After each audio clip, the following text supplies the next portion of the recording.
परमेश्वर प्रभु यीशु मसीह के नाम से दिल से आपका धन्यवाद करते हैं। सारा आदर सारी महिमा तुझे देते हैं, सारा जलाल गौरव सिर्फ आपके पवित्र नाम को देते हुए हम आपके नाम को ऊंचा उठाते हैं। हे पिता, धन्यवाद करते हैं कि आपने हमारी दुआओं को सुना और हमारे मध्य में इतने सारे आचार कर्म किए, चंगाइयाँ दी, छुटकारे दिए, आशीषें दी, बरकत दी, संतान का फल दिया और मृत्यु से और जख्मों से भी आपने हमें बचाया। पिता, आपका दिल से धन्यवाद करते हैं और धन्यवाद करते हैं। ये सारी स्तुति आराधना के गीत हम आपके नाम के प्रति अर्पित करते हैं। हमारी आराधना स्वीकार कर पिता, और प्रभु यीशु मसीह के नाम से तेरे द्वारा कमाई गई कमाई का कुछ अंश जो हमने प्राप्त किया है प्रभु, उसका कुछ अंश दशमांश अर्पण और उठाने की बेटों की तौर भवन के अंदर ले आए हैं प्रभु। हमारे सारे बेटे स्वीकार कर इन्हें पवित्र ठहरा और यीशु मसीह के पवित्र नाम से हम दुआ करते हैं, इन्हें आशीषित कर, पवित्र कर, ताकि तेरे राज्य की महिमा के लिए इनका इस्तेमाल हो सके। और प्रभु, जिन्होंने जो कुछ भी दिया है प्रभु, बोने वालों को बीज तू उपलब्ध कराता है, उस पर अनुग्रह की ओस बरसाकर उनकी बराबर करके उन्हें कई गुना बहुगुणित करके लौटाता है। तो आज दुआ करते हैं कि तेरे लोगों के जीवन के अंदर बहुगुणित होकर जो कुछ उन्होंने बोया है 100 गुना प्रतिफल 1000 गुना बराबर है, और हर तरह की कमी गटी का श्राप टूटे और तेरी महिमा के लिए हर एक के जीवन के अंदर बरकत बढ़ती जाए। हमारी दिल से दुआ है, हम सबको तेरे नाम से आशीष करते हैं। और तेरे दास के लिए भी हम धन्यवाद करते हैं, पास्टर सुहास गायकवाड़ जी के लिए, कि उनके ऊपर भी विशेष तेरा अनुग्रह हो, एक नया और ताज़ा मसा उनके जीवन में आने दे। और बोलने वाले वो न, लेकिन तेरी आत्मा उनके माध्यम से हम सब के साथ बात करें और कलीसा अपने कान खोल कर सुने कि आत्मा आज कलीसा से क्या कहने जा रही है। पिता, तेरे शब्द का हम विश्वास के साथ नम्र दीन बनकर स्वागत करते। सारी महिमा तुझे मिले प्रभु यीशु मसीह के पवित्र नाम से। एक जोरदार ताली देंगे परमेश्वर के नाम की महिमा के लिए। और पास्टर सुहास गायकवाड़ जी का परमेश्वर की वेदी पर हम बहुत बहुत स्वागत करते हैं। पास्टर जी, आपका बहुत बहुत स्वागत है।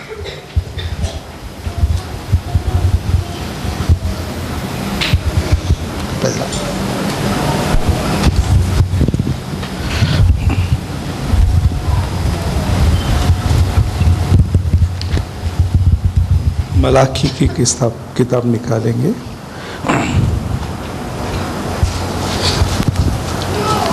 उसका पहला अध्याय और 6 और 7 वचन हम पढ़ेंगे।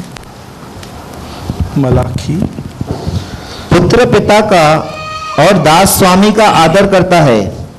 यदि मैं पिता हूँ तो मेरा आदर मानना कहाँ है, और यदि मैं स्वामी हूँ तो मेरा भय मानना कहाँ। सेनाओं का यहोवा, तुम याजकों से भी जो मेरे नाम का अपमान करते हो यही बात पूछता है, परंतु तुम पूछते हो हमने किस बात में तेरे नाम का अपमान किया है।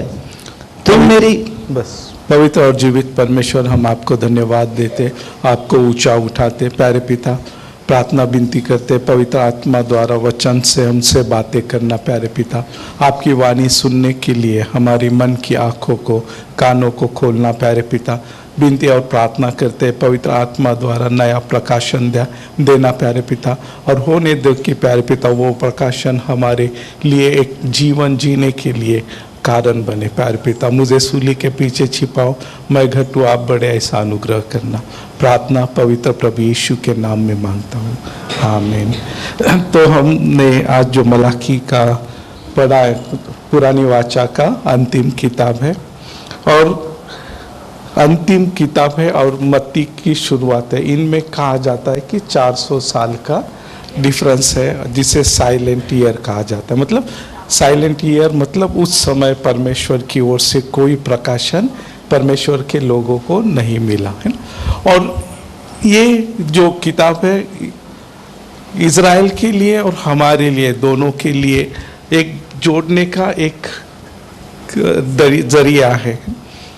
और उस किताब में परमेश्वर इज़राइल को, उनकी स्थिति को दर्शाता है कि किस रीति से उनका उस समय का स्थिति है, लेकिन उसी के साथ आने वाले युग के बारे में भविष्यवाणी भी करता है। तो ये एक मतलब उसको एक जुए का काम ये करता है। अगर हर बार जब भी अगर आप जब जजेस का समय खत्म हुआ, उस समय भी शमूएल का पहला अध्याय में लिखा कि उस समय परमेश्वर की ओर से कोई संदेश नहीं आता था। और उस समय हम देखते कि परमेश्वर ने शमूएल को खड़ा किया। और जब परमेश्वर ने शमूएल को खड़ा किया, उस समय जब परमेश्वर और इज़राइल का संबंध पूर्णता से टूट गया था, उस समय जब जिस रीति से शमूएल को खड़ा किया, तो हम देखते कि इज़राइल के सारे भविष्यवक्ताओं में एक बड़ा नाम जो है वो शमूएल का नाम है। तो परमेश्वर जब भी कुछ अपने लोगों से जब उसका रिश्ता दूर हो जाता है, तब वो जब एक व्यक्ति को या एक नए प्रकाशन को खड़ा करता है, वो बहुत ही सामर्थ्य के साथ उसका इस्तेमाल भी करता है। अगर ये पूरा किताब आज हम पढ़ने वाले हैं ना, और इस पूरे किताब में हम देखेंगे कि परमेश्वर इज़राइल के लिए क्या बातें कर रहा है, उसी रीति से उसी इज़राइल के लिए उसके मन में क्या इच्छा है ये भी हम देखेंगे। और उसी के साथ जिस रीति से इज़राइल ने अपने परमेश्वर के साथ व्यवहार किया है, अगर आज कलीसिया के रूप को देखें तो अंतिम समय, अब हम भी जो है उस अंतिम समय में आए हैं, और इस अंतिम समय में परमेश्वर के साथ कलीसिया का जो रिश्ता होना चाहिए था, आज हमें वो देखने को नहीं मिलता है। और लेकिन जो धर्म के काम हो रहे हैं, लेकिन जो धर्म के काम हो रहे वो परमेश्वर जो चाहता है वो नहीं हो रहे, तो मनुष्य जो चाहता है वो हो रहे। अगर आप यहाँ ये आगे एक पूरा अध्याय पढ़ोगे पहला, तो वहां परमेश्वर उनसे कहता है कि तुम परमेश्वर को भेंट अर्पण कर रहे, बलि अर्पण सब कुछ कर रहे, लेकिन जो तुम कर रहे हैं वो उस योग्य नहीं है कि जो परमेश्वर को अर्पण किया जाए। वो कहता है कि जो लंगड़ा, अंधा, बीमार जो पशु है, जो परमेश्वर की व्यवस्था के अनुसार जो परमेश्वर को कभी भी अर्पण नहीं किया जा सकता, ऐसे जो अशुद्ध, परमेश्वर ने जिसे अशुद्ध ठहराया है, अयोग्य ठहराया है, उन पशुओं के द्वारा वो परमेश्वर को प्रसन्न करने की कोशिश करे। मतलब विधि का वो पालन कर रहे, लेकिन उस विधि में जो पवित्रता है, उस पवित्रता को खो चुकी है। विधि में जो परमेश्वर का आदर, रेवरेंस है, वो वहां नहीं है। और इसीलिए जो वचन हमने पढ़ा वहां लिखा है, पुत्र पिता का और दास स्वामी का आदर करता है। यदि मैं पिता हूं तो मेरा आदर कहाँ है ना, सवाल पूछा। आगे कहता है, और यदि मैं स्वामी हूं तो मेरा भय मानना कहाँ। सेनाओं का यहोवा, तुम याजकों से भी जो मेरे नाम का अपमान करते हो यही बात पूछते हुए। वो कह रहा है कि अगर मैं पिता है, तुम मुझे पिता मानते हो, तो फिर उस पिता का आदर किधर है। अगर मैं तुम्हारा स्वामी हो तो उस स्वामी का भय कहाँ है। और इस रीति से फिर वो किस रीति से तुम मेरा अपमान कर, मतलब परमेश्वर का अपमान कर रहे, उसके बारे में वो सारी बातें लिखता है। और उसके द्वारा वो इज़राइल को उसकी स्थिति को दिखाता है कि क्या कंडीशन में। बहुत बार जो विधियां होती है वो विधियां तो चलती रहती है, लेकिन उस विधि करने के पीछे का जो मकसद होता है, जो परमेश्वर की योजना होती थी, वो उस विधि से निकल जाता और वो सिर्फ एक विधि बन जाती। जैसे यहाँ हो गया, बलि तो हो रहा है, लेकिन जो बलि देने वाला है वो ये नहीं सोच रहा है कि जो मैं परमेश्वर को दे रहा हूँ, जिस उससे परमेश्वर को घृणा होती है ना। आज हम इस बात को समझना है कि अगर आप प्रार्थना कर रहे हैं, वचन पढ़ रहे हैं, उपासना कर रहे हैं, लेकिन क्या वो उस योग्य है जिसे परमेश्वर ग्रहण कर सके। कहीं ऐसा तो नहीं है कि जिस रीति से इज़राइल की स्थिति उन अंतिम समय में आ गई थी, वो सारे विधियों का तो पालन कर रहे थे, लेकिन उसके पीछे के परमेश्वर के अर्थ को उन्होंने गवा दिया था। परमेश्वर का जो आदर, रेवरेंस है, वो गवा चुके थे। परमेश्वर का जो भय है वो नहीं रहा था, और इसलिए जिन बातों से परमेश्वर को दुख होता है, घृणा होती है, उन बातों के द्वारा वो परमेश्वर को प्रसन्न करने की कोशिश कर रहे थे।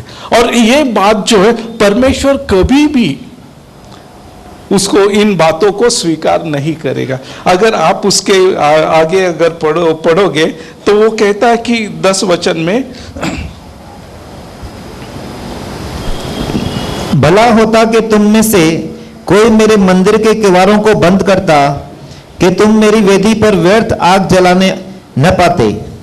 सेनाओं के यहोवा का यह वचन है, मैं तुमसे कदापि प्रसन्न नहीं हूं और न तुम्हारे हाथ से भेंट ग्रहण वो करूंगा। कहता तुम में से कोई आकर अगर मंदिर का दरवाजा बंद कर देता तो अच्छा होता, क्योंकि तुम आकर मेरे वेदी पर अग्नि न चढ़ाते, मतलब अग्नि चढ़ाना मतलब बलि अर्पण नहीं करते, क्योंकि मैं तुमसे प्रसन्न नहीं हूं। क्योंकि जिस तरह का तुम परमेश्वर को अर्पण चढ़ा रहे वो परमेश्वर के लिए ग्रहण योग्य नहीं है, उसका सम्मान नहीं तो उस अर्पण के द्वारा उसका अपमान हो रहा है। और परमेश्वर अपना अपमान कभी भी सहता नहीं, ना होने देता है। और यही बात जो है उस समय के इजराइलियों को नहीं समझ में आई, और इसलिए हम देखते कि इसके बाद मलाकी के बाद परमेश्वर ने अपने लोगों से बातें करना बंद कर दिया।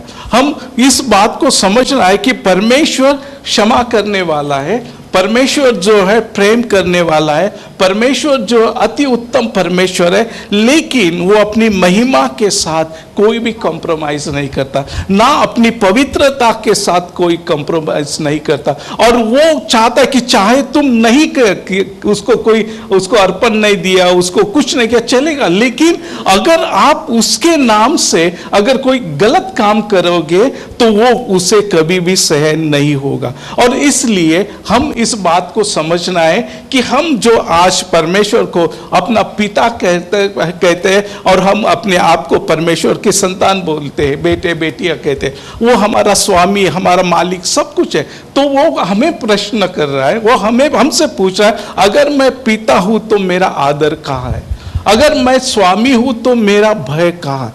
क्या आज हमारे जीवन जीने के तरीके से या जिस रीति से हम परमेश्वर को प्रसन्न करने के लिए प्रार्थना उपासना जो भी कुछ करते उसके नाम से, क्या उसमें वो सारी बातें हैं जो हमसे वो चाहता है?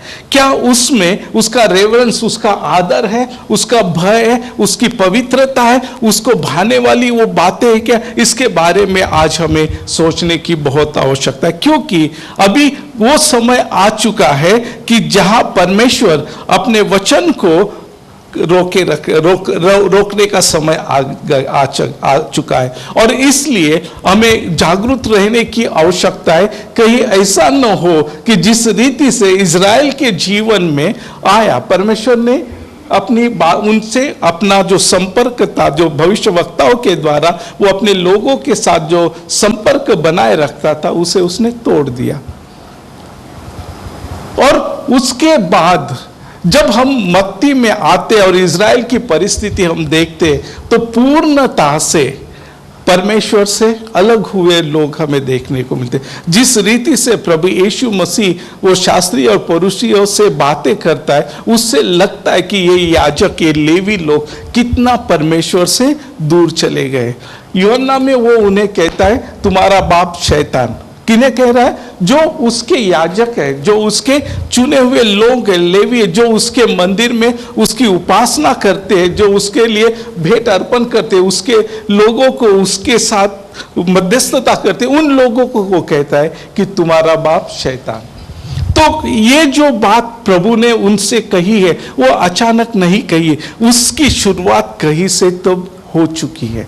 और उसकी शुरुआत हम मलाकी में देखने को मिलती है कि किस रीति से उन्होंने परमेश्वर का आदर करना, परमेश्वर का भय मानना छोड़ दिया, किस रीति से उन्होंने परमेश्वर के वेदी को अपवित्र किया, किस रीति से उन्होंने परमेश्वर के अर्पण जो पवित्र है उन्हें अपवित्र किया, जिसके द्वारा उन्होंने परमेश्वर को असंतुष्ट किया, दुखी किया। आज जो भी कुछ परमेश्वर के नाम से करते हो, उस बारे में आपको बड़ी गंभीरता से सोचना चाहिए कि जिस परमेश्वर के उपस्थिति में आए। आगे हम देखते कि परमेश्वर उनसे कहता है कि 11 वचन पढ़ना, क्योंकि उद्याचार से लेकर अस्ताचाल तक अन्य जातियों में मेरा नाम महान है और हर कहीं मेरे नाम पर धूप और शुद्ध भेंट चढ़ाई जाती है। क्योंकि अन्य जातियों में मेरा नाम महान है, सेनाओं के यहोवा का यही वचन है। अन्य जाति है मतलब, अन्य जाति मतलब तुमसे बाहर, वो तो हर जगह मेरे नाम से क्या होता है, भेंट अर्पण चढ़ाई जाती, सारी बातें होती है, धूप जलाया जाता है, जिन्हें जो उसे जानते भी नहीं है। इसलिए करिंथ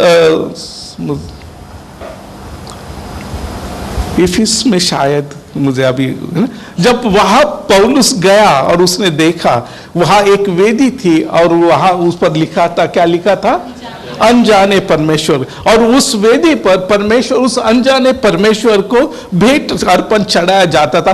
पौलुस कहता है कि जिसे तुम अनजाने में कहता है उसे मैं जानता हूं, है ना। जो सारी सृष्टि का निर्माण करता परमेश्वर, वो उनके लिए अनजान था, लेकिन वो अनजान परमेश्वर के लिए वो उस भेंट अर्पण कर, वो कहता है कि अन्य जातियों में मेरी भेंट अर्पण जो है वो शुद्ध भेंट अर्पण किया जाता है। ऐसा मत समझो कि तुम ही हो। इज़राइल को क्या लगता था, हम ही है ना। आज भी वही लगता है और 2000 साल पहले भी यही लगता, हम ही है, परमेश्वर ने हमें ही चुना। ये सही है, परमेश्वर ने उन्हें चुना, लेकिन इसका मतलब ये नहीं है कि परमेश्वर की उपासना वही कर रहे और अन्य कोई नहीं कर रहे। और जब उनका वो घमंड और अधिकता में बढ़ गया, तब हम देखते कि परमेश्वर ने कलीसिया को खड़ा किया, है ना। हम इस बात को समझना बहुत जरूरी है कि उस समय के लोगों के लिए प्रभु कहता है कि अगर तुम इन्हें चुप कराओगे तो पत्थर बोल उठेंगे। मतलब परमेश्वर के लिए मनुष्य ही उसकी उपासना करेगा, मनुष्य ही उसकी भक्ति करेगा, ऐसा नहीं। भजन संहिता में कहता है कि आकाश तेरी महिमा प्रकट करता है, जो सृष्टि है तो उसकी हाथ के काम को प्रकट करता है, पशु पक्षी उसके गीत गाते हैं और सारी सृष्टि उसकी महिमा करते। मतलब मनुष्य ही नहीं, तो वो कहता है कि सारे पशु पक्षी और जो सारी सृष्टि है वो परमेश्वर की क्या करती है, महिमा गाती है। और इसलिए परमेश्वर को उपासना करने के लिए, भक्ति करने के लिए कोई नहीं है, ऐसा नहीं है, क्योंकि ये स्वर्ग और पृथ्वी उसकी महिमा से और उसके उपासना से भरी है। स्वर्ग में 24 घंटे स्वर्गदूत जो है परमेश्वर की उपासना करते, पृथ्वी सृष्टि जो है उसके नाम की महिमा गाती है और परमेश्वर के चुने हुए लोग भी उसकी उपासना करते। इसलिए कोई भी ये नहीं कह सकता है कि मेरे सिवा और कोई नहीं। एलिया को भी लगा प्रभु मेरे सिवा कोई बचा नहीं, वो कहता नहीं अभी 7000 लोग हैं। एलिया को नहीं मालूम है, लेकिन परमेश्वर बताता है तू अकेला नहीं है, और 7000 लोग हैं जिन्होंने उस बाल के सामने दंडवत नहीं किया है। वो परमेश्वर अपने लिए, अपने लोगों को बचाए रखने के लिए सामर्थ्य रखता है, और इसलिए जब परमेश्वर चुनाव करता है तो कोई मनुष्य घमंड नहीं कर सकता कि मैं ही वो कर सकता हूं, अन्य कोई नहीं। तो परमेश्वर उनसे कहता है कि अन्य जातियों में मेरा नाम महान है, सेनाओं का यहोवा का यही वचन है। और फिर आगे 12 वचन में उनसे कहता है, परंतु तुम लोग उसको यह कहकर अपवित्र ठहराते हो कि यहोवा की मेज अशुद्ध है, और जो भोजन वस्तु उस पर से मिलती है वह भी तुच्छ है। फिर तुम यह भी कहते हो कि यह कैसा बड़ा उपद्रव है। सेनाओं के यहोवा का यह वचन है, तुमने उस भोजन वस्तु के प्रति नाक भौं सिकोड़ी और अत्याचार से प्राप्त किए हुए और लंगड़े और रोगी पशु की भेंट ले आते हो। क्या मैं ऐसी भेंट तुम्हारे हाथ से ग्रहण करूं? यहोवा का यही वचन है। अभी यहां कहता है कि तुम कहते, मतलब वो परमेश्वर के लोग कहते, क्या कहते कि तुमने यह कहकर अपवित्र ठहराते हो कि यहोवा की मेज अशुद्ध है और जो भोजन वस्तु उस पर से मिलती है वह भी तुच्छ है।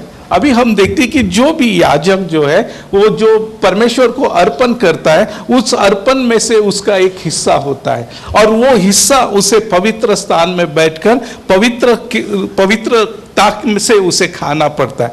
अभी वो याजक कहता है कि उससे जो भी मिल रहा है वो कैसा है, तुच्छ है। किसे वो कह रहा है?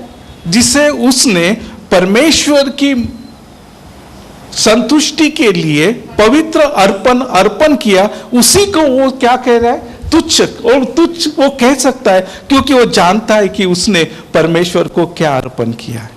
उसने एक रोगी पशु को अर्पण किया, एक जो लंगड़ा, अंधा है, और उस कारण वो कहता है कि वो क्या है, वो सिर्फ परमेश्वर का वेदी का ही अनादर नहीं कर रहा है, उस अर्पण का भी अनादर कर रहा है, और इतना ही नहीं तो जिस परमेश्वर के नाम से उसे वो अर्पण किया उसका भी अपमान कर रहा है। और फिर आगे कहता है कि 14 वचन, जिस छली के झुंड में नर पशु हो परंतु वो मन्नत मानकर परमेश्वर को बर्जा हुआ पशु चराए, वह शापित है। मैं तो महाराजा हूँ और मेरा नाम अन्य जातियों में भय योग्य है। सेनाओं के यहोवा का यही वचन है। वो कहता है कि जिस रीति से किसी के पास एक नर पशु है, लेकिन वो क्या करता है, वो मन्नत मांगकर परमेश्वर को वो अर्पण नहीं करता, तो किसी का छीन कर, चुरा कर लाकर उसे परमेश्वर पर अर्पण करता है। फिर परमेश्वर उनसे कहता है, मैं तो महाराजा हूं। मैं कौन हूं? राजा नहीं। कौन है मैं? महाराजा हूं, और मेरा नाम जाति जाति में भययोग्य है। मेरा नाम मतलब परमेश्वर का नाम जाति जाति में कैसा है? भय योग्य है। और आगे कहता है, और सेनाओं के यहोवा का यही वचन है। जिस परमेश्वर का नाम जो महाराजा है और जाति जाति में भय योग्य है, उसी परमेश्वर के विरोध में उसके लोग उसके नाम से उसका अपमान कर रहे हैं। इससे बढ़कर कोई भी गलत बात नहीं। और इसलिए परमेश्वर उनके लिए भी कहता था कि मेरे लोगों के कारण मेरे नाम की क्या होती है? निंदा होती है। आज वो हमारे लिए भी वो यही बात है कि मेरे लोगों के कारण मेरे नाम की निंदा, जिससे उसने चुनकर अलग किया, जिन्हें उसने आशीषित किया, जिनके लिए उसने अब्राहम, इसहाक, याकूब के द्वारा वो सारी भरपूरी और आशीष अपने लोगों को दी, वही लोग अब उसके विरोध में इस रीति से बर्ताव कर रहे हैं। अगर हम देखें आज की स्थिति में कि हम जो कलीसिया है, जिस रीति से इस दुनिया की गंदगी में, पाप में और नाश के मार्ग में हम पड़े थे, चल रहे थे, उस कीचड़ से, दलदल से निकालकर हमें प्रभु, उसका पुत्र प्रभु यीशु के लहू से धोकर इस योग्य बनाए कि हम परमेश्वर के उपस्थिति में आ सके और उस परमेश्वर की उपासना कर सके। ये सब कुछ जो कुछ हुआ है वो उसका वो अनुग्रह और उसका वो अगापे प्रेम है। अभी वो पाने के बाद सब कुछ मिल गया। प्रभु यीशु मसीह में हमें अब्राहम के भी आशीष मिल गए और नई वाचा के जो सारे आशीष है सब कुछ मिल गया। और उसके बाद हम उस परमेश्वर को अब जो दे रहे, अर्पण दे रहे, उससे पाने के बाद वो किस रूप में है, कैसे है। जैसे अब इज़राइल को सब कुछ आशीष मिले और मिलने के बाद अभी उसी परमेश्वर, जिस परमेश्वर से उन्हें मिला, उसी परमेश्वर को रिटर्न में वो जो उस भक्ति या उपासना अर्पण कर रहे, उसमें वो इन सारी परमेश्वर को ईर्ष्या देने वाली बातें जो है हमें देखने को मिलती। और आज कलीसिया में भी उसी रीति से हमें देखने को मिलता है। हम बहुत आनंदित है कि हमारा उद्धार हुआ है। हम बहुत आनंदित है कि हमें एक ऐसा पिता मिला है। हम बहुत आनंदित है कि हमें मसीह जैसा जो प्रेमी मिला है। लेकिन उसके बदले जो हमें मिला, उसके बदले हम परमेश्वर को क्या दे रहे हैं? क्या हमारी प्रार्थना, हमारी सेवा, हमारी उपासना उस योग्य है जो जिस योग्य वो है? जिस रीति से वो इस्राएल से कहता है कि जो अर्पण भेंट तुम चढ़ा रहे हो, क्या वो मेरे योग्य है, उससे मैं प्रसन्न हो सकता हूँ? वही सवाल अगर आज कलीसिया से वो कह रहा है, तो कलीसिया आज तो कोई अर्पण भेंट नहीं दे रही, लेकिन जो दे रही है क्या वो उस योग्य है? इस बात को हमें बड़ी गहराई से सोचने की आवश्यकता है। व्यक्तिगत मेरे जीवन में मुझे बार बार मेरा प्रार्थना पैटर्न चेंज करना पड़ा, बार बार। ये अभी 35 साल हो गए मेरी उद्धार पाने के बाद, लेकिन इस 35 सालों में बहुत बार मेरी प्रार्थना का जो पैटर्न है वो बदलना पड़ा। हर बार जब मैं चेंज पवित्र आत्मा मुझे चेंज कर रहा था, मुझे लगता था हाँ अभी सही है। लेकिन कुछ साल बाद या कुछ सालों बाद पवित्र आत्मा फिर से कहता है कि नहीं, अभी इसे छोड़ दो। क्योंकि जिस समय जिस स्थिति में मैं था उस समय उस स्थिति में मैं प्रार्थना करता था सही थी, लेकिन जब उस स्थिति से अगले पायदान में आने के बाद जो मेरी प्रार्थना है वो अभी आज की स्थिति के योग्य नहीं, उसे बदलना होगा। मेरा वचन पढ़ना उसे भी मुझे बदलना पड़ेगा। जो मैं परमेश्वर से ले पा रहा हूं उसको बदलना, मेरी उपासना बदल, हर एक बात जैसे जैसे आप अधिक परमेश्वर के निकट आते हैं आपका जीवन बदलता है, आपकी उपासना बदलती है, आप परमेश्वर की जो भक्ति करते हैं वो भी बदलती है ना। आखिरी गीत आमने सामने तेरे बाहों को कैसा ही, जब अगर आप इतना निकट आओगे तब जिस मसीह को आप देखोगे और 1 किलोमीटर से पहले उसको देखते थे तो आपके व्यवहार में बदलाव था, होना ही चाहिए। आप जितना निकट आओगे उतना अधिक उस पवित्रता का, उसके उस भय योग्यता का, उसकी महिमा का जब आप अनुभव करेंगे आप और छोटे होगे। हो सकता है जब 1 किलोमीटर से आप प्रभु को देख रहे थे तब आपको शायद वो आपके जैसा ही लगता होगा, लेकिन जब आप और अभी और निकट आ गए तो आप देख रहे कि जो आप समझ रहे थे वैसा नहीं, वो अति महान है, अति पवित्र, अति तेजोमय परमेश्वर है। तो वो जो अति महान, अति तेजोमय, अति पवित्र परमेश्वर है उसके सम्मुख में कैसे आऊं, उसमें सम्मुख आकर मैं कैसे उसको धन्यवाद की भेंट चढ़ाऊं। हमने पिछली बार यशायाह 6 के बारे में देखा, वो सराफिम अपने आप को छुपा लेते हैं क्योंकि वो बहुत उसके सामने है ना। वो सराफिम कहाँ है? उसके सिंहासन के सामने, उस पवित्रता में, उस महिमा में वो अपनी तुच्छता को देख पाते, समझ पाते, अपने आप को ढांप लेते। जब भी आप उस परमेश्वर के उतने निकट आते हो, उसके परमेश्वर के निकट आते, आपकी उपासना, आपका व्यवहार, आपकी हर एक बात जो परमेश्वर के साथ जुड़ी हुई उसमें बदलाव आता है। वो आना ही चाहिए।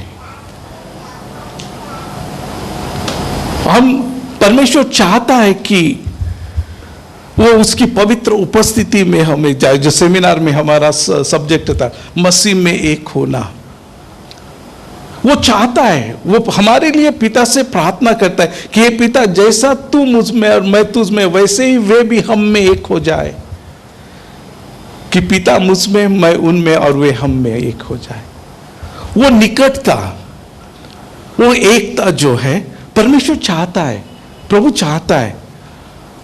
और वो निकटता आते समय आप अपने उस प्रभु को, उस महिमा को, उस पवित्रता को और उसके आदर को देखो। कभी भी ध्यान में रखना, जितना निकट आप पाओगे उतना आप घटते जाओगे।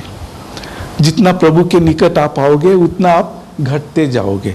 जितना अधिक उसके निकट हो जाएंगे आपकी आंखें, मन की आंखें चौधा जाएगी उसकी उस महिमामय ज्योति में, आप देख भी नहीं पाओगे।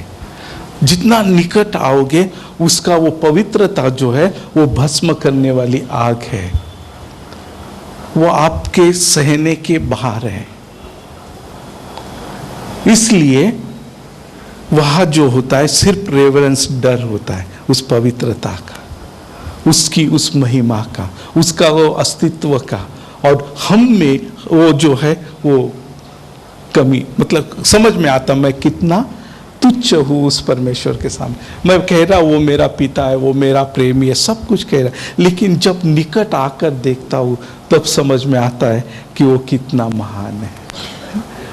ये सिर्फ और सिर्फ उसका प्रेम है कि मुझ जैसे तुच्छ को वो अपना सेवक बोलता है। ये सिर्फ उसका प्रेम, उसका अनुग्रह है कि हम जैसे लोगों को वो अपना बेटा और बेटी कहता है। ये हमारी कोई भी योग्यता नहीं है, हमारी कोई खासियत नहीं, जो भी कुछ है वो उसका है। उसने हमें एक्सेप्ट किया, स्वीकार किया अपने वंश के रूप में, अपने लोगों के रूप में, अपने याजक के रूप में। और इससे बढ़कर हमारे लिए परमेश्वर की भलाई और कोई भी नहीं है। जो सारी सृष्टि को बनाने वाला, रचने वाला परमेश्वर, जो पवित्रता में अति महिमामय परमेश्वर है, हम जैसे लोगों को कहता है ये मेरी बेटी है, मेरा बेटा है, ये मेरा सेवक है, जिसकी सेवकाई में 24 घंटे जो है स्वर्ग में स्वर्गदूत जो है उसकी उपासना और उसकी सेवकाई में लगे रहते हैं, जिस प्रभु यीशु को हम अपना, अभी नए नए गाना दोस्त कुछ भी बोल सकते हैं आप, लेकिन वो स्वर्गदूत जो है ना उसके सामने मुंह के बल गिर जाते हैं, खड़े भी नहीं रहते, क्या होते, उसके मुंह के बल गिर जाते हैं। वो उसकी महिमा है। और उस प्रभु यीशु को हम चाहते कि हम में आए, लेकिन जब हम चाहते वो हम में आए तो पहली बात है उसके आने के लिए उसका रेवरेंस, उसका आदर जो है आपको उसको देना पड़ेगा। और वो आदर जो है, वो रेवरेंस जो है, बिना पवित्रता आप उसको नहीं दे पाओगे। और यही बात जो है इन अंतिम दिनों में जब हम देख रहे हैं कि बहुत सब जगह पे आवाज आ रही, प्रभु जल्दी आ रहा है, जब प्रभु जल्दी आ रहा है, वो उसके समय आएगा और उस चुने हुए को लेकर भी जाएगा, उसमें कोई भी शक की बात नहीं है। लेकिन ये बात आपको समझना है कि वहां जाकर आपको क्या करना है। जो आप यहां कर रहे हैं वो आप वहां नहीं कर पाओगे। जिसे आप प्रार्थना, उपासना, जो भी कुछ नाम दो, जो यहां कर रहे हैं वैसा आप वहां नहीं कर सकते हो। वहां आपको जो वहां के लोग जो कर रहे हैं वैसा करना पड़ेगा। जिस रीति से स्वर्गदूत अपने आप को छुपा लेते हैं और उसकी महिमा को प्रकट करते हैं, स्वर्गदूत जो है अपने आप को उसके सामने मुंह के बल गिरा देते, वो आपको करना पड़ेगा। यहां जो आप कूदने का, नाचने का, जो भी कुछ कर रहे हैं वो आप वहां नहीं कर पाओगे, क्योंकि वो पवित्र है, उसका आसन पवित्र है और उसका वस्ती स्थान भी पवित्र है। और जब तुम और मैं उस पवित्र स्थान में जाओगे तब तुम और मैं भी पूर्णता पवित्र होगे। ये जो नाशवान शरीर है और इस शरीर की जो अभिलाषा है वो हमारे साथ नहीं रहेगी। हमें भी स्वर्गीय शरीर मिलेगा, आत्मिक शरीर मिलेगा, महिमामय शरीर मिलेगा, और उस शरीर में हम इस शरीर में जो करते वो नहीं करेंगे। इस शरीर में जो अब उपासना करते तो बहुत बार आत्मा की बात नहीं तो शरीर की बात सुनी जाती। कभी आप कोशिश करो, जो बहुत ही जोश के साथ उपासना होती है ना, अचानक आप जाके उनका मिक्सर बंद कर दो या उसका, है ना, जो सब आत्मा में भरे हुए थे ना, सब शरीर में आ जाएंगे। अरे क्या हो गया, क्या हो गया, है ना। क्षमा करना, मैं निंदा या जोक के बारे में नहीं कर रहा, लेकिन ये सच्चाई है। आपको समझना है, प्रभु जो है उसके लोगों से कहता है, अगर मैं पिता हूं तो मेरा आदर करें, अगर मैं स्वामी हूं तो मेरा भय कहाँ। वो बोलते जो कुछ तुम मुझे अर्पण कर रहे, अगर अपने किसी हकीम को दिए तो वो तुमसे प्रसन्न होगा क्या। जो बातें तुम मनुष्य के सामने नहीं कर सकते, आप वो परमेश्वर के लिए कर रहे हैं। परमेश्वर क्या कह रहा है उनको, तुम्हारे जो हाकिम है, तुम्हारे जो भी अधिकारी है, अगर उनको तुम देंगे तो वो तुमसे प्रसन्न होंगे। तुम उनको नहीं दे पा रहे और तुम किसे दे रहे, जिसे आप परमेश्वर कह रहे हैं, जिसको प्रसन्न करने की कोशिश तुम कर रहे हैं, जिसके विधियों का तुम पालन करने का नाटक कर रहे हैं। परमेश्वर कहता है मैं तुम्हें कभी, वो कहता है भला होता कोई आकर इस मंदिर का दरवाजा बंद कर देता। परमेश्वर को उनकी उपासना भी नहीं चाहिए, उनकी बलि भी नहीं चाहिए, उनका अर्पण भी नहीं चाहिए, कुछ भी नहीं चाहिए। वो बोलता वो मेरे लिए अच्छा है, कम से कम जो उसके द्वारा जो मेरा अपमान हो रहा है वो तो नहीं होगा। जिसके द्वारा मेरा मेज और मेरा वेदी अपवित्र हो रही, वो तो नहीं होगी। इसलिए तुम में से आकर दरवाजा बंद करेगा तो अच्छा होगा। हम देखते 2 अध्याय में जब जाते हैं तब हमें यहाँ लगता है 2 का 1 और 2 वचन पढ़ेंगे हम। और अब हे याजकों, यह आज्ञा तुम्हारे लिए है, यदि तुम इसे न सुनो और मन लगाकर मेरे नाम का आदर न करो, तो सेनाओं का यहोवा यूं कहता है कि मैं तुमको शाप दूंगा, और जो वस्तुएं मेरी आशीष से तुम्हें मिली है उन पर मेरा शाप पड़ेगा, वरन तुम जो मन नहीं लगाते हो इस कारण मेरा शाप उन पर पड़ चुका है। अभी यहाँ का देखिए, अब हे याजकों, यह आज्ञा तुम्हारे लिए है। परमेश्वर क्या कह रहा है? ये आज्ञा किसके लिए? तुम याजकों के लिए जो मंदिर में आकर मेरे वेदी पर अपने बलि को अर्पण करते और मुझे भेंट चढ़ाते, उनके लिए। वो कहता है कि यदि तुमने इसे न सुना, हे याजकों, अगर तुमने ये जो आज्ञा मैं दे रहा हूं वो अगर नहीं सुना और मन लगाकर मेरे नाम का आदर न करना किया, तो वो कहता मन लगाकर पूरे मन से अगर तुमने मेरा आदर नहीं किया तो सेनाओं का यहोवा यो कहता है कि तुमको शाप दूंगा, और जो वस्तुएं मेरे आशीष से तुम्हें मिली है उन पर शाप पड़ेगा। वो कहता है कि जो आशीष मैंने तुम्हें दी है अभी वो आशीष श्रापित बन जाएगी, परमेश्वर की ओर से मिली है।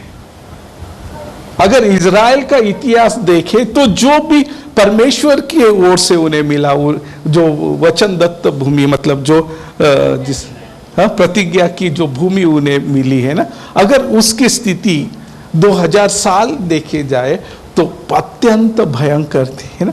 मतलब कहा जाता है कि 1900 में एक प्रवासी ने वहां वर्णन किया था, तो पूरा एरिया दलदल, वहां कोई मतलब गिने चुने लोग रहते और पूरा मलेरिया से भरा हुआ था, ना वहां झाड़ थे ना कुछ नहीं था। यह परमेश्वर का अनुग्रह कि फिर से उसके वचन को स्थापित करने के लिए उसने फिर से उसे आशीषित किया, हरा भरा किया, क्योंकि वो अपने वचन के बारे में विश्वास योग्य परमेश्वर है। वो उनके सारे जो आशीष थे परमेश्वर ने उन्हें श्रापित किया। हम देखते कि जिस रीति से पूरी दुनिया में बिखर गए, जिन्हें अपनी भाषा, अपनी भूमि, अपना कुछ भी नहीं बचा था, ये इसलिए हुआ क्योंकि उन्होंने अपने परमेश्वर का आदर नहीं किया। उन्होंने मन लगाकर परमेश्वर का आदर नहीं किया। अपने परमेश्वर की आज्ञाओं का पालन न करने के कारण ये सारी दुनिया में बिखर गए। पूरी दुनिया में एक ही लोग ऐसे थे कि जिन्हें अपना खुद का ना तो देश था, ना भाषा थी, ना संस्कृति थी, कुछ भी नहीं थी।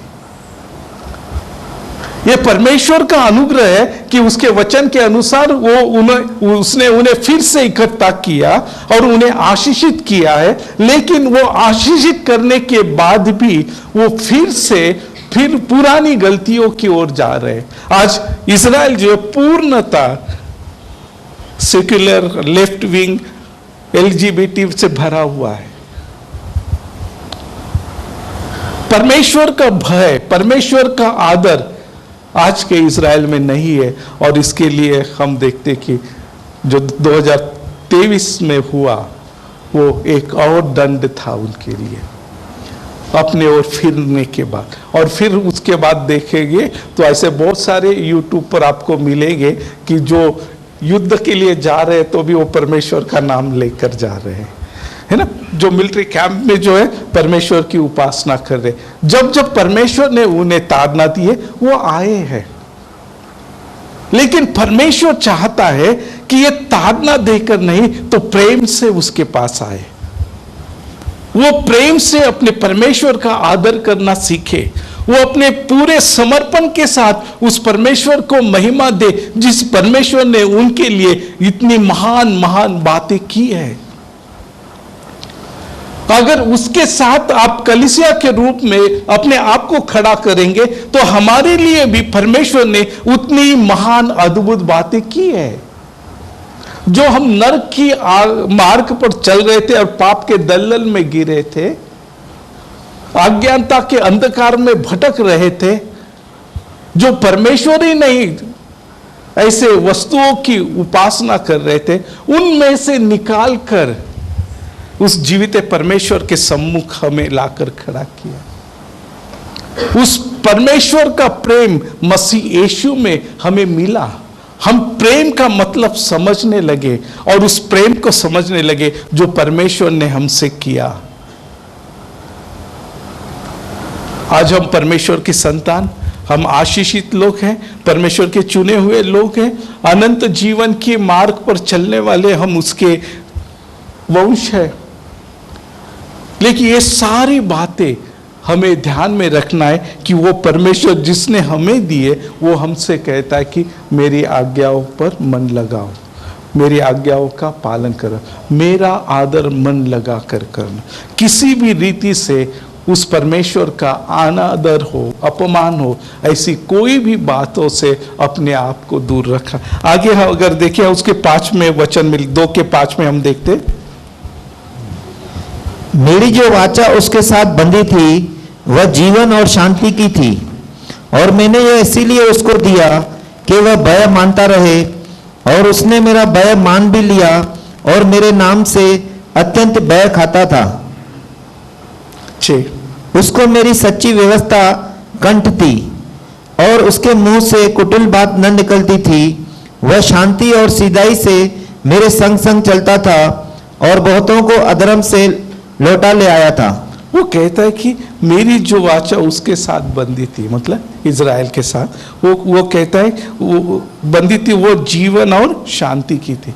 परमेश्वर ने जो इज़राइल के साथ जो वाचा बांधी वो कैसी थी? वो था जीवन और शांति की थी। और आगे कहता है और मैंने यह इसलिए उसको दिया कि वह भय मानता रहे। ये जो वाचा मैंने जिसमें जीवन और शांति थे, वो इसलिए दिया कि वो मेरा भय मानता रहे। और आगे लिखा और उसने मेरा भय माना भी। परमेश्वर क्या कहता है? उसने मेरा भय माना भी और मान भी लिया और मेरे नाम से अत्यंत भय खाता था। उसको मेरी सच्ची व्यवस्था कंठस्थ थी, मतलब उसके मुंह में, उसके दिल में मेरी सच्ची जो व्यवस्था थी। वो आगे कहता है और उसके मुंह से कुटिल बात न निकली थी। वो शांति और सीधाई से मेरे संग संग चलता था और बहुतों को अधर्म से लौटा ले आया था। बहुतों को अधर्म से क्या किया? लौट कर लाया था। मतलब एक समय था जब इज़राइल जो था, जो परमेश्वर के साथ जो वाचा बांधी गई थी जीवन और शांति की, उस वाचा में रहता था, परमेश्वर का आदर करता था, परमेश्वर का भय खाता था, परमेश्वर का भय रखता था, उसकी पवित्रता में वो चलता था। लेकिन वो स्थिति अब नहीं है। ये सब था मतलब भविष्य का के बारे में बात कर। परमेश्वर कहता है पहले वो ऐसा था, लेकिन अब कैसा है? तो वो लंगड़े, लूले, बीमार पशुओं को अर्पण करने वाला, परमेश्वर का आदर न करने वाला, परमेश्वर का भय न मानने वाला। जब हमारा उद्धार होता है, उस समय का प्रेम, उस समय का आदर, झील जो होता है ना, समय जैसा बीतते बीतते जाता है ना, ठंडा पड़ने लगता है। परमेश्वर को वो पसंद नहीं है, लेकिन मनुष्य का वो स्वभाव है। भूलना ये उसका स्वभाव है। परमेश्वर इफिस की कलीसिया से कहता है तू कहाँ से गिरा, फिर एक बार उधर लौटा, और वो कहता है पहला सा प्रेम तूने क्या किया? खो दिया। अगर आपको और मुझे उस परमेश्वर को प्रसन्न करना है, उसका आज्ञा का पालन करना है, उसका आदर करना है, तो आपको फिर से उस प्रेम में एक होने की आवश्यकता है। और जब तक उस प्रेम में आप नहीं एक रूप हो जाओगे, तब तक सही में ना तो उसका भय, ना उसका आदर, ना उसका आज्ञा का पालन होगा। प्रभु यीशु मसीह कहता है जो मुझसे प्रेम करता है वो मेरी आज्ञाओं का पालन करता है। अगर आप उसके प्रेम को जानोगे, उस प्रेम में बने रहोगे, तो आपके जीवन के द्वारा उस परमेश्वर की महिमा होगी। क्योंकि प्रेम ही है वो जो सिद्धता की ओर हमें लेकर आता है। प्रेम ही है जो हमें उन सारी बातों को में जीवित रखता है जो परमेश्वर हमसे चाहता है। मैंने क्या कहा? प्रेम ही है जो हमें जीवित रखता है, जो परमेश्वर हमसे चाहता है। और इन खास करके जो हर एक व्यक्ति वो अनंत जीवन में जाने के लिए तैयार है या जाना चाहता है, उसके लिए एक ही बात है और वो है उसके प्रेम में बने रहना। जब तक आप उसके प्रेम में बने हैं, आप उसके आज्ञाओं का पालन कर रहे। आप उसके आज्ञाओं का पालन कर रहे मतलब उसका आदर कर रहे, उसका भय मान रहे। और जब आप में उसका आदर और भय है, इसका मतलब है आप में वो है और आप उसमें है। और वचन कहता थे थेसलुनीकी पर जो मसीह में सो गए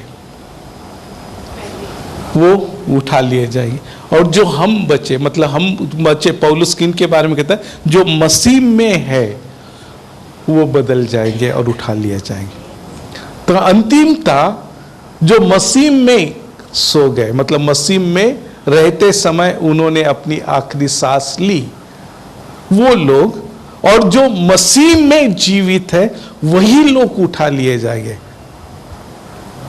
विश्वासी, मसीह, ये सारे शब्द भूल जाओ, एक ही याद रखो, मसीह में, उसकी पवित्रता में, उसके भय में, उसके संगति में बने रहने की कोशिश करो, अगर आप जाना चाहते हो तो।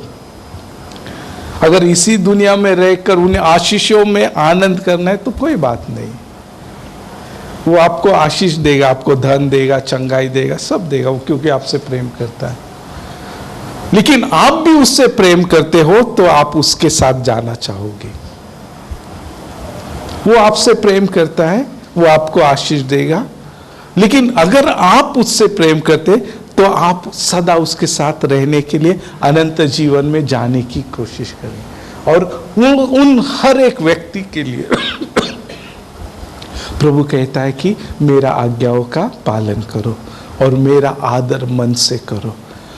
इन अंतिम दिनों में जो सारी भरमाने वाले आत्माएं कलीसिया के विरोध में काम करते समय हमें इस बात को जागरूक रहना है कि ये उसकी आज्ञा ही है जो हमें उसमें बने रहती है। ये वचन ही है जो हमें उसमें बनाए रखने के लिए तैयार करता है। पवित्र और जीवित परमेश्वर, हम आपको धन्यवाद देते, आपको ऊंचा उठाते प्यारे पिता। आपके प्रेम अनुग्रह के लिए हम धन्यवाद देते प्यारे पिता। जिस रीति से आप इस्राएल से, याजकों से बातें कर रहे प्यारे पिता, और उनकी जो स्थिति है उस स्थिति की पहचान उन्हें दे रहे प्यारे पिता, हम प्रार्थना करते प्यारे पिता, उनका इतिहास देखकर प्यारे पिता हम भी सीख ले सके प्यारे पिता। इसीलिए आपने ये वाचा हमारे लिए दी है कि हम उनसे सीख ले पाए प्यारे पिता। प्यारे पिता, आज कलीसिया के रूप में, आपके चुने हुए लोगों के बीच में, आपके याजक के रूप में प्यारे पिता, जो भी हमारा स्थान आप में है उसमें बने रहते समय आपका आदर और भय करने रखने के लिए हमें सहायता करना। पूरे मन से आपसे प्रेम करने के लिए हमें सहायता करना प्यारे पिता। पूरे दिल और दिमाग से आपकी आज्ञाओं को मानकर उस पर चलने के लिए और उसमें बने रहने के लिए सहायता करना। प्रार्थना विनती करते हैं प्यारे पिता, पास्टर, एल्डर्स, कलीसिया सबको आशीष करना। इन अंतिम दिनों में मसीह के लिए हमें तैयार करना प्यारे पिता। कोई भी पीछे न रहे प्यारे पिता, ऐसा अनुग्रह करना। सारी महिमा आदर आपको देते हुए प्रार्थना पवित्र प्रभु यीशु के नाम में मांगता हूँ, आमीन।